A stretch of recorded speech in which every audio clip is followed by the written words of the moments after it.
This is Stefan Schmidt for InsiderIowa.com. This week we heard the State of the Union address and we heard some rebuttals to President Obama on that. Michelle Bachmann and an official speech by a Republican.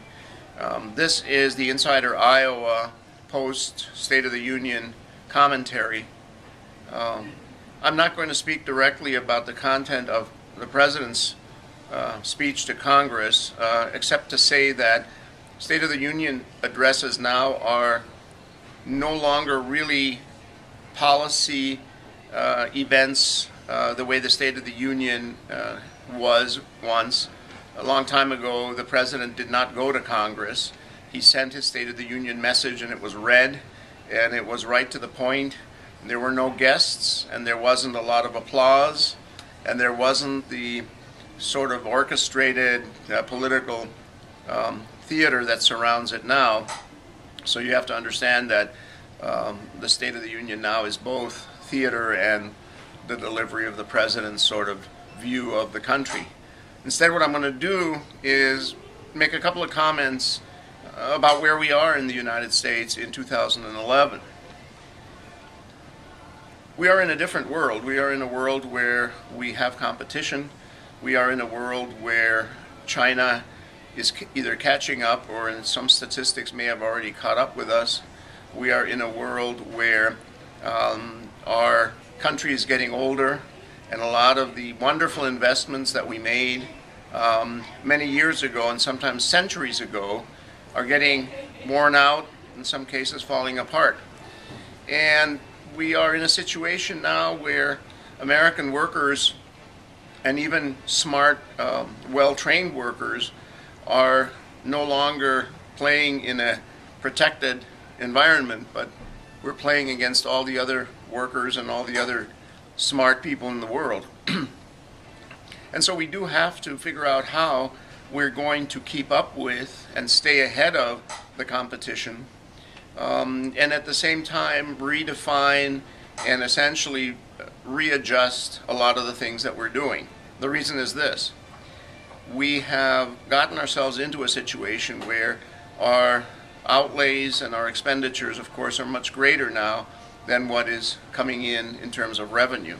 Tax revenue and is the major source. And so this imbalance, once upon a time, could be corrected by essentially riding out the recession, and then a new surge of activity would follow that would generate a lot of taxes, and you could not balance the budget so much as reduce the deficit in the federal budget and maintain a national debt that was at least manageable. Most economists that I've read about, and some that I've talked to, think that that is no longer the world we live in. That we do need to readjust where we spend money and how we spend it, and at the same time we need to be realistic and understand that cutting taxes doesn't necessarily fix roads, doesn't necessarily produce police protection, create better airports and safer air traffic control systems, and basically doesn't address the crumbling infrastructure that exists in some of our schools, doesn't address the fact that our universities now have serious financial problems because many of the best ones were funded by state money, some of the big state schools like Berkeley and others, and states now have cut back on their support of universities, which means that even in higher education there is now a tremendous crisis building, and everyone, including universities, including local, state, county government, and the federal government, are going to have to sit down and try to understand what the rest of this 21st century will look like. How much can we readjust Medicare and Social Security so that those programs essentially are not a drain on states and on the federal budget? How can we do that? Do we ration health care? Do we create more efficient ways of delivering it?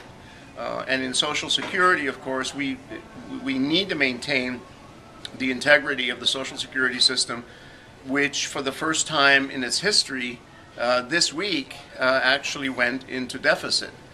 And one of the reasons is that the federal government has been taking money coming into Social Security and spending it on other things. So that has to stop. And the Social Security Trust Fund has to be essentially rebalanced so that it can be a pay-as-you-go system where people are working and paying Social Security taxes and people are retired or are taking other Social Security benefits and are drawing out the funds.